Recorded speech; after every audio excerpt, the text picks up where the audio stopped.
I sincerely apologize. I made an error by including Chinese characters in parentheses, which directly violated your clear instruction. I understand your request completely now, a strict, complete translation into English only, with no Chinese characters whatsoever, and with the names changed to common English ones. Here is the corrected, strictly translated text. After all, for someone like me who idles around every day only seeking fun and amusement, these dating activities seem utterly pointless. Moreover, for someone like Ethan Fuller, whose time is genuinely worth a fortune, truly embodying the phrase, time is money, perhaps dating really is a waste of his life.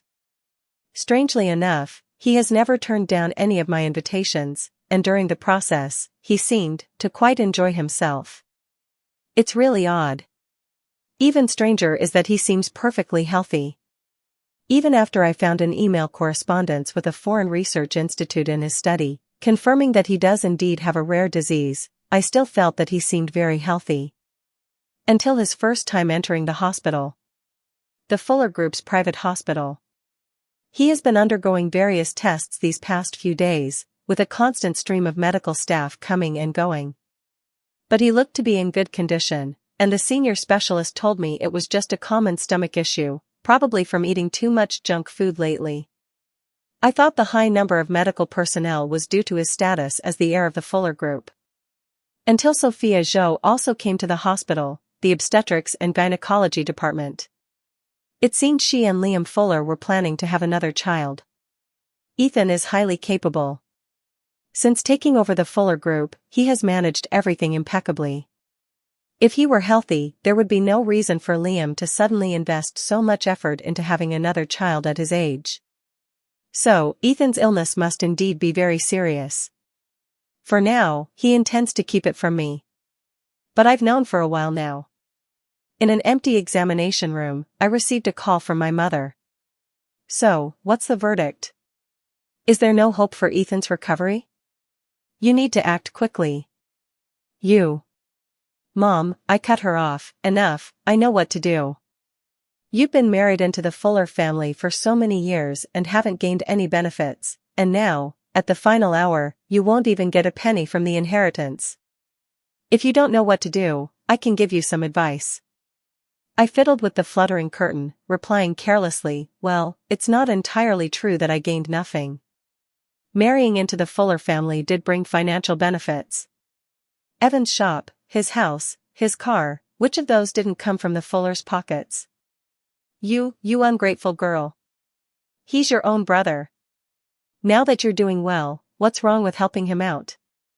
What's wrong? Evan is a lazy, good-for-nothing scoundrel, foolish and rotten. Since I married Ethan, he's acted as though he's found his lifelong support, constantly leeching off us. He took the money I gave my mother, claiming he would open a shop, but squandered it all in less than half a month. God knows how many times he secretly went to Ethan to clean up his mess. And Ethan is such a fool, whenever Evan asked for money, he gave it without even asking. After it happened too many times, the elder Mr. Fuller caught on and started making sarcastic remarks about me. At first, I was confused until one day I saw Evan flaunting a luxury car on the street, then I understood. A modern-day parasite like him is only cherished by my mother, who adores men, treating him like some priceless treasure. She listed all my faults over the phone as if my refusal to be a brother's keeper was some heinous crime. My patience was wearing thin. My tone turned sharp. Are you done? If you keep going, I'm hanging up. She paused for a moment, falling silent, but quickly returned to the original topic. How is his current will structured? Is there any share for you? Have you found out? I let out a cold laugh and suddenly asked her, are you asking because you're worried about me getting a raw deal, or because you're worried your precious son will lose his personal ATM? You. Just as she was about to criticize me again, I said coldly, don't worry. Ethan's inheritance, whatever is rightfully mine, I will find a way to get it. But as for your son won't get another cent from me, or from Ethan, ever again. I didn't finish that sentence. Footsteps sounded behind me, and as I turned around, my phone slipped from my fingers and hit the floor with a thud. It was Ethan.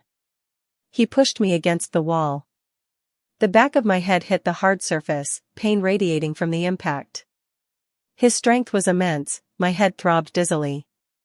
He leaned in, his strong arms pinning me down, making it hard to breathe.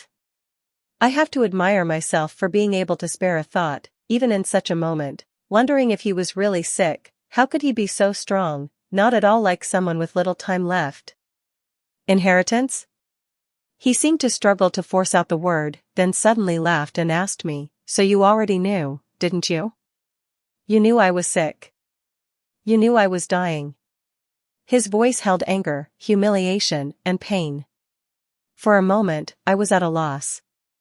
I hadn't wanted him to find out about my motives so soon. My mother's voice suddenly erupted from the phone on the floor. Perhaps thinking I had thrown it aside on purpose, she began screaming curses, her voice shrill and piercing. "Ivy, you wretched girl, you little bitch. Let me tell you, with your stubbornness, it's a miracle you haven't been killed yet. You'd better listen to me obediently. Don't keep saying you know, you know. Experience trumps youth, understand? Hey. Hey. Ivy, are you listening?" I coughed with difficulty, trying to signal her to shut up, but my voice was too faint. She didn't hear. She switched to a pleading tone, "Just do as I say. During this time, be extra nice to Ethan, understand? He's soft-hearted. Sweet-talk him a bit, and changing the will be just a matter of a word from him." I thought, it's over. The pressure on my shoulders increased again. I struggled to turn my head and kicked the phone far away with my foot. Ethan leaned closer, pinching my chin and forcing me to meet his eyes. His voice was like a demon's whisper.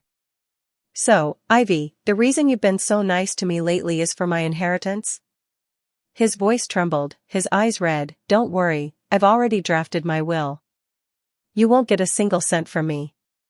You're well aware of the capabilities of the Fuller legal team, aren't you? Don't waste your effort on this." He dropped those last words lightly, released his grip, and turned to leave. I lost all strength, clutching my chest as I slid down the wall, gasping for air. His aura was too intense. Even though the confrontation lasted only a few minutes, I was deeply shaken. After that day, we didn't see each other for half a month. My phone was completely ruined after that ordeal. I bought a new one and went on a massive shopping spree, deliberately using Ethan's card. I guessed he would receive the notifications. Perhaps it was a trivial amount to him, because my probing received no response. I had thought Ethan would never want anything to do with me again, someone so blatantly scheming for his money. But then he suddenly messaged me, just like when I used to invite him out, asking if I knew any fun places. He specifically added, "Ivy, don't try to fob me off with online recommendations. I want to go to the places you usually go. I even suspected his account had been hacked. Hesitantly, I asked him, "Aren't you angry with me?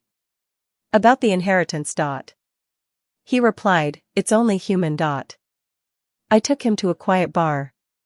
Actually, the places I usually frequent are those lively, wild bars, with crazy dance floors, gyrating bodies, colorful strobe lights, and an array of alcohol. They drown out my sense of rootlessness, intoxicating and captivating me. But I didn't dare take him there. At the entrance of the quiet bar, I said with feigned seriousness that this was my usual spot. He glanced up at the sign and gave a faint There weren't many people inside. Someone was strumming a guitar in a corner, singing folk songs in a low voice. To play up my role as a regular, I led him to the bar and greeted the bartender with familiarity. "Hey, when did you start here? I haven't seen you before." As I said this, Ethan glanced at me. He always has that untouchable, high and mighty air. I guessed those beautiful eyes were full of disdain for me. Luckily, the bartender was indeed new. He smiled shyly and asked what we wanted to drink. I asked Ethan, "Is juice okay?" He looked at me strangely. "You come to a bar and don't drink alcohol?" I said I had to drive, so I wouldn't drink, and that he shouldn't either. Ethan didn't say anything.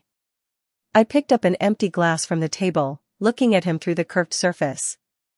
I said, your eyes are really beautiful.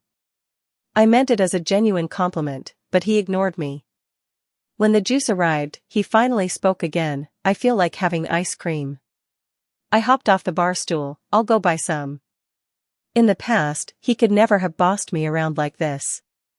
But now, I thought, since he's dying, I might as well be nice to him.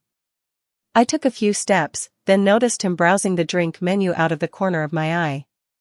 I turned back and said to the bartender, don't sell any alcohol to my husband, please. We're trying for a baby. Without waiting to see his reaction, I walked out of the bar. The early autumn wind blew against my dress, a sleeveless mini dress chosen for style over warmth, and I felt a chill. I mentally complained about his bad habit of wanting ice cream in the fall. I hurried back to the bar so the ice cream wouldn't melt. Holding the relatively intact treat, I sat back down next to him.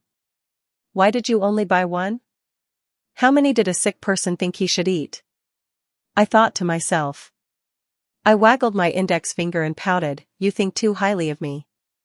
This ice cream is mine too. My cheeks, chilled by the wind, began to warm up in the cozy room. Seeing his speechless expression, I offered the ice cream to his lips like a treasure. Here, the first bite is for you. I also took him to a dessert shop located in a shopping mall. We ordered small cakes. I told him this used to be my shop. I sold it around the time I married you. He took a bite of the tiramisu and said, your dessert-making skills must be quite good too. I immediately agreed, of course. I can bake the most fragrant bread and the softest cake bases in the world. He put down his fork and said very seriously, I'm sorry. For what? He answered, for my father, and for myself. If you hadn't married me, if my father hadn't stopped you from running your shop, you probably would have been much happier. I pushed my luck, exactly. So, can you forgive me? And my mom, my voice grew quieter, for us trying to get you to change your will. He smiled, I've already forgiven you. I boasted to him about how delicious my mother's marinated beef brisket was. It took several mentions before he reluctantly agreed to come with me to try some. But when we reached the downstairs of my parents' apartment complex, I changed my mind. I was afraid my mother would say something inappropriate or hurtful, which could upset him, a man with so little time left. So I told a little white lie, my mom got a cat. He's allergic to cat hair. Wait for me in the car. I'll be right back. He closed his eyes, leaning against the headrest, neither agreeing nor objecting. I pushed the car door open, quickly went upstairs to get the beef brisket. My mother, as usual, nagged a bit. I gave vague responses while packing the food and glanced down through the kitchen window. The black car was hidden under the shade of trees. The old streetlight was too dim, only illuminating a small part of the hood. Mom, I'm leaving. Back in the car, I picked up a slice of beef and put it in his mouth. He didn't refuse, chewing mechanically a few times, but clearly gagged when swallowing. My heart skipped a beat, until I heard him say, Ivy, does your family get its salt for free? It was just too salty. I gave an awkward smile and looked down to find the water bottle. My mom's getting older, her hand isn't so steady with the salt anymore. I unscrewed the cap and handed it to him. He tilted his head back and drank a few slow sips. With the motion, his Adam's apple bobbed noticeably. Something felt strange, but I couldn't pinpoint what. He handed the bottle back, his expression cold. It's too dry. You have it.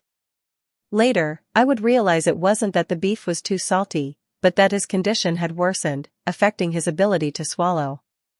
His appetite began to fade, and his weight dropped visibly. It was heartbreaking to watch. I don't know when it started, but I began to dread his departure, even though initially, all I cared about was the inheritance. Perhaps the rapidly progressing illness made it real for me. The stark reality that he would die from this disease. You absolutely must keep your spirits up, I said. There's nothing to be afraid of with an illness. Yours might be rare, but there's a real hope for a cure. I tried hard to project optimism and energy. I found out there's a medical team in Germany developing a specific treatment for it. His hand was ice cold. I took it in mine, warming it. I know you're suffering, but let's just hold on a little longer, okay?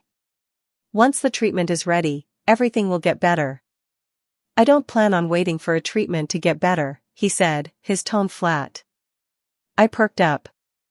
Really? You plan on starting to recover now? Then from now on, you need to eat properly, sleep well, and stay in a good mood. Oh, and is there anywhere else you'd like to go? But he didn't answer, instead withdrawing his hand from mine. It's cold. Don't bother. Later, I would understand what he meant then was that he didn't plan on waiting for a treatment at all. He had already prepared to leave this world. In the later stages, his suffering was something no one else could comprehend. Sometimes I'd wake in the night to find him not sleeping, just sitting by the window staring into the vast darkness outside. The wind would lift the curtains, brushing against his side, his thin silhouette seeming on the verge of being swallowed by the shadows. I never knew what to say to ease his pain, could only softly urge him to come back to bed, or crouch beside him to keep him company, hoping heaven might show him some mercy. After about half a month like this, he miraculously improved a bit. He slept more soundly at night and no longer visited the chair by the window. I had developed the habit of waking once or twice a night to check on him, but he refused to share a bed with me anymore. I didn't understand at the time. Clutching my pillow, I stubbornly stayed put on the bed, arguing, I'm used to this bed. I can't sleep anywhere else. We're husband and wife. Why should we sleep separately? Really, the main reason was that I felt I should be watching over him, offering him some small, even tiny, comfort during the long nights. But he ruthlessly pointed out the outcome I'd been avoiding. It's very possible I'll just die one night. A dead body lying next to you. Aren't you afraid? I thought if it were him, I probably wouldn't be afraid. Even as a ghost, he'd be a handsome one. But an indescribable sadness suddenly enveloped me. I no longer had the strength to argue, nor did I want to hear him repeatedly predicting the end of his own life. So we compromised. We wouldn't share a bed, but at my insistence, another bed was brought in. Fortunately, the bedroom was large enough to accommodate 2 beds easily. The improvement in his sleep quality gave me great confidence. I optimistically thought, perhaps heaven had finally heard my prayers. Perhaps Ethan really could survive and become a medical miracle. On the day of his routine hospital checkup, I asked the gray-haired senior specialist, do you think he's almost better? But the miracle didn't happen. From the day he was admitted, his vitality faded day by day. He never set foot outside his hospital room again. He needed tests done and couldn't wear any metal, so he took off his ring and gave it to me. One afternoon, the weather was beautiful. I drew all the curtains back, letting the long-absent sunlight stream through the windows into the room. Ethan squinted, looking out the window. The sun fell on his face, making his already pale skin appear even more fragile. Even the sun couldn't save him from his decline. He suddenly waved me over. I hurried to his side, he hadn't seemed this alert in days. What is it? My ring? He asked. I pulled a necklace out from my collar, unfastened the ring from it, and handed it to him. Here, your ring. I've been carrying it with me. I sat on the edge of the bed, watching him slowly push the ring onto his ring finger, the finger he always wore it on. He was so thin now. His fingers had become even more slender, the knuckles protruding sharply, looking terribly uneven. As I watched, I suddenly remembered our wedding, exchanging rings, his warm, long-fingered hand reaching out, a truly beautiful hand, just as I'd said. But now, the ring didn't fit anymore. It was loose, easily pushed to the base of his finger, and could be flung off with a slightly vigorous movement. Ethan's hand rested on the bedsheet. He looked down at it for a moment, then raised his hand, took the ring off, threaded it onto the thin silver chain, and handed it to me. His voice was weak but solemn, for you. Keep it safe for me. My nose stung, and tears nearly fell. I could only nod hastily and bow my head to fasten the necklace. Don't cry, he said again. My shoulders shook violently. Tears fell pattering down. Afraid he would see and be sad, I roughly wiped them away. I pinched the base of his ring finger and asked him, "Do you remember? That manicure you got?" It had long since chipped away. "Sunflowers. Silent love."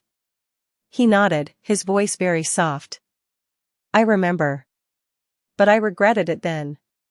Why hadn't I insisted on painting gladioli back then? Whether it was love or not, what did it matter?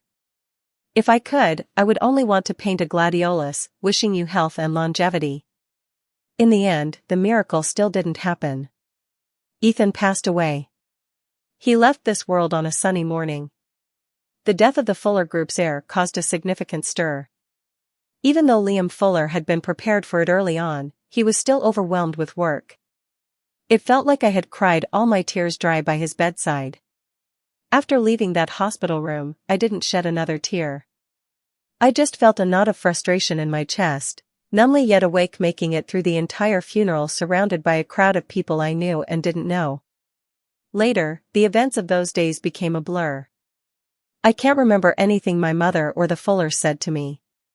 After telling the housekeeper not to come clean, I collapsed onto the bed and slept for a very, very long time.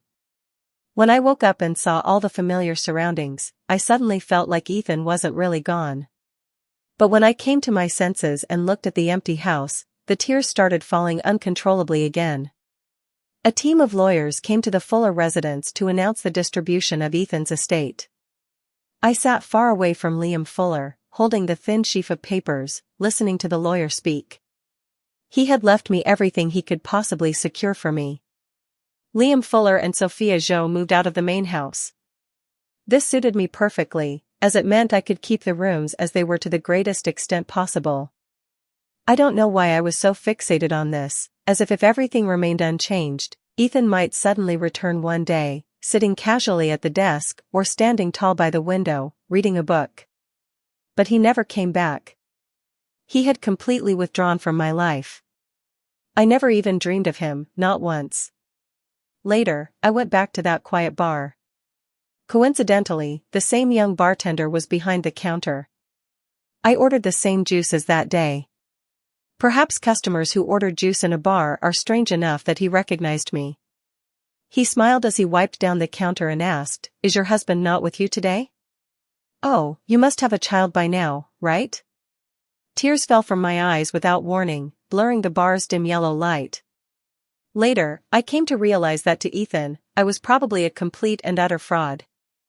I lied to him, saying I wanted to connect with him. Later, I heard from the housekeeper, Mrs. Chen, that the morning I said I needed to talk to him, but left after a phone call, he had waited for me in his study for a long time, finally leaving in a rush only because of an unavoidable commitment.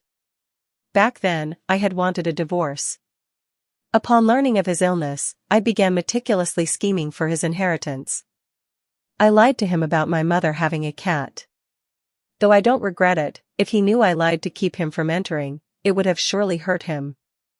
I lied to him, saying a miracle would happen. I lied, saying he'd get better once the treatment was ready. He was smart, he didn't believe my nonsense. Even now, this disease remains unconquered, the treatment a distant hope. If I hadn't lied to him then, if I had been more sincere, would Ethan have been happier when he left? I have no way of knowing. I wear 2 rings on a necklace around my neck. Mine and his. Ivy, Ethan. Our initials are engraved on them, resting against my chest. I've worn this necklace to many places. I went to Croatia, watched a football match, clutching the rings and raising my arms in celebration when they scored. He liked playing football. I went hiking, across grasslands, over glaciers. He was always flying around on planes, he probably never had the chance to truly see such magnificent landscapes. I went to many places to sample good food. The doctor said he lost his sense of taste in the later stages of the illness. That day, I should have bought him 2 ice creams. I painted many, many gladioli. The language of gladioli is health and longevity. Ethan, if there is a next life, I hope you can live a healthy, happy, and long life.